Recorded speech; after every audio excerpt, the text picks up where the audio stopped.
के साथ साथ धोखेबाजों की भी सरकार है। मैंने कहा ये सुझाव आपका अच्छा है। ये लोकतंत्र को लूट के बनाई गई सरकार है। जानते हैं क्यों? क्योंकि दिल्ली में बैठा हुआ हाकिम ये सोचता है कि महाराष्ट्र को गुजरात के रिमोट कंट्रोल से चलाया जा सकता है, जबकि वो भूल जाता है कि ये महाराष्ट्र है, ये वीर शिवाजी महाराज और डॉक्टर बाबा साहब अम्बेडकर की धरती है। इसको दिल्ली और गुजरात के रिमोट कंट्रोल से नहीं चलाया जा सकता।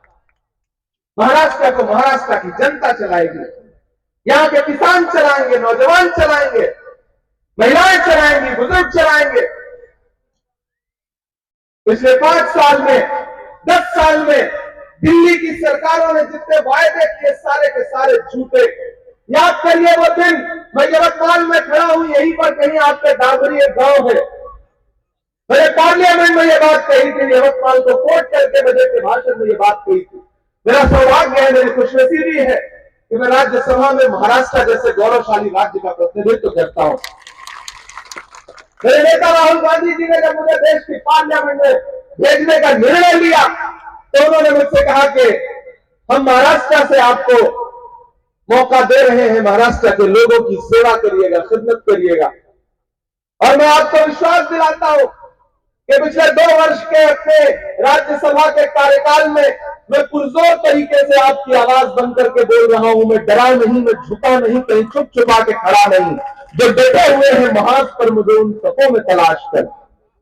देश के प्रधानमंत्री जी की आंख से आंख मिला करके उनसे पूछा है मैंने कि बताइए 2014 में आप यवतमाल के दाबड़ी गांव गए थे, आपने किसानों के साथ चाय पर चर्चा की थी और खुद तो आप 8,500 करोड़ के जहाज में उड़ने लगे, लेकिन किसान बेचारा वहीं का वहीं रह गया, उसके सपने वहीं के वहीं रह गए। आज सैकड़ों लोग आत्महत्याएं करने को मजबूर हैं। महाराष्ट्र में किसान आत्महत्याएं कर रहा है और जब देश के प्रधानमंत्री उद्योगपतियों के इशारे पर कृषि काले कानून लेकर के आते हैं और देश का किसान सिंधु बॉर्डर पर अपना हक मांगने के लिए और किसान के जो काले कानून थे उनको वापस करवाने के लिए आंदोलन करता है, तो जब 700 किसानों की जान चली जाती है तब देश के प्रधानमंत्री को होश आता है कि हाँ ये कानून तो काले हैं, इनको वापस लेना चाहिए। बताइए उन 700 जानों को कौन लौटा सकता है? महाराष्ट्र के किसानों की आत्महत्याएं जो हो रही है, इसकी जिम्मेदार सीधे भाजपा सरकार है। किसानों से वादा करके हुए गए हुए लोग पलट के कभी झांकने आए ही नहीं। मैं यहां यवतमाल में खड़ा होकर के आप सबसे गुजारिश करता हूं कि ये इलेक्शन बहुत जरूरी इलेक्शन है। ये सीधे महायुति और महाविकास अघाड़ी के बीच में लड़ाई है। जिस तरह से पिछले 1 हफ्ते से कभी उद्धव ठाकरे साहब, कभी खड़गे जी, कभी मेरा मुसलसल बैग चेक किया जा रहा है। हम जहां भी लैंड करते हैं बुलंद दस्ता आता है, आपके बैग में क्या है, आप पैसा लेके जा रहे हैं क्या, चेक करवाइए। कल मैं जब लैंड किया तो हेलीपैड पे पूरा एकदम छापामार दस्ता आया। बोले इमरान साहब बैग खोल के दिखाइए, हमें चेक करना है आपके बैग में क्या है। मैंने कहा मैं तो शायर आदमी हूं, मेरे बैग में मोहब्बत के अलावा क्या हो सकता है, आप चेक कर लीजिए। लेकिन मैंने उनसे पलट के पूछा कि आप उद्धव ठाकरे साहब के बैग की जो बार बार तलाशी ले रही है, जो अपमानित करने की कोशिश कर रहे हैं, महाराष्ट्र 20 तारीख को इसका बदला लेगा। दिल्ली के इशारे पर विपक्ष को इतना दबाने की कोशिश मत करिए, क्योंकि गमों की आंच में भी मुस्कुरा कर चलना पड़ता है। ये दुनिया है, यहां चेहरा सजा कर चलना पड़ता है। तुम्हारा कद मेरे कद से बहुत ऊंचा सही, लेकिन चढ़ाई पर कमर सबको झुका कर चलना पड़ता है। ये याद रखिए कि महाराष्ट्र 20 तारीख को एक ऐसा बहुमत देगा महाविकास अघाड़ी को, ये जो महायुति की महाभ्रष्ट सरकार है, जिन्होंने पहले राजनीतिक दलों को तोड़ा, फिर चुनाव निशान छीन लिए।